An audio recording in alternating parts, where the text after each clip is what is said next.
Well, I like to go to Omar's house because it's very fun and quiet, unlike my house usually.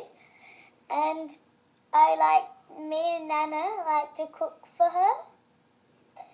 And also I eat beef jerky there because she loves beef jerky and I love it too.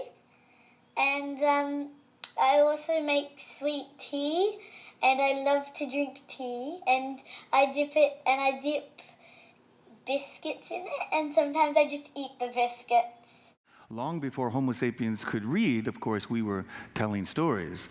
And children, long before they can read and write, of course, they're sharing information by telling stories and using storytelling elements, even in explanatory narrative. But we're all constantly exchanging our own narratives, right? We do it all the time. We do it on the phone. We do it online. We do it in coffee shops. We do it with people we love. We do it with people we just met for the first time. That's where that impulse to tell stories comes from.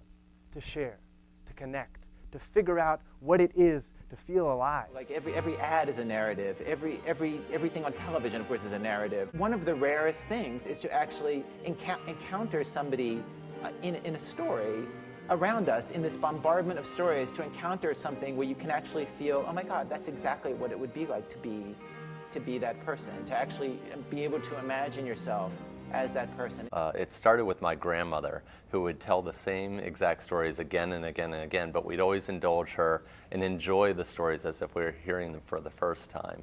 And now, today, I still call my siblings and we rehash these old stories of things that happened to us as kids. We're really carrying on this tradition, this oral tradition of storytelling. I think it really creates a nice family bond. I think that stories let you take people into other people's lives in a way that's impossible to do otherwise. Where until you actually hear the story of somebody who actually joins Al-Qaeda and you can understand their experience, I feel like until that moment you don't even understand what you're talking about.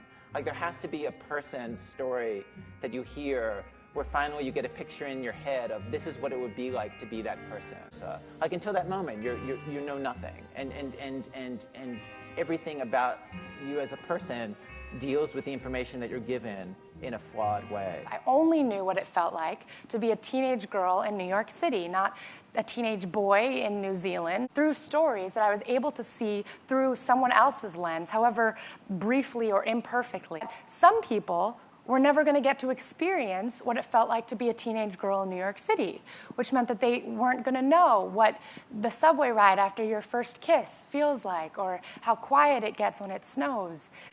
I like to revisit old poetry because it shows me exactly where I was at that moment and what it was I was trying to navigate. Great stories do not just have endings. There's usually something that leads up to it, or else ultimately it lacks context and it lacks meaning. What's idolized is the ending, being recognized for some big accomplishment. But the trouble is, when the only thing that matters is that end result, we miss the entire stories. Each day is an opportunity to learn more about who we are, the unique gifts that we have to share with the world, and why it matters. And that self-awareness will serve each of you as a guiding light for every major decision that you'll have to make. Because everyone needs to tell their story and the story of whatever it is they're trying to accomplish. And the brain is set up to listen to a story. You're trying to figure out what it means to be alive. In the face of this great unknowing of our future, I think we tell stories to make a context of our past. We're all placed in our different time in history, but this is just a tool. Your ideas and your thoughts are what can inspire people. So take the tools, take your ideas, and create something that will inspire the world. I create spaces where my students can share what they know. Then a different kind of learning takes place that is in the long term more valuable for everyone. Story lets us carve our initials into the wet cement of this moment. I am somebody. To stand here and say, I stood here with these people today, and I want to celebrate.